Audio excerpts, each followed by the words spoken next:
熊猫如果生病了，它是怎样感染这些疾病的？传染源一个就是，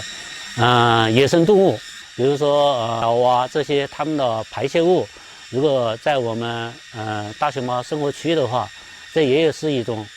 可能性。比如说这些流浪的猫狗啊，包括有些养宠物的通过人带进去的，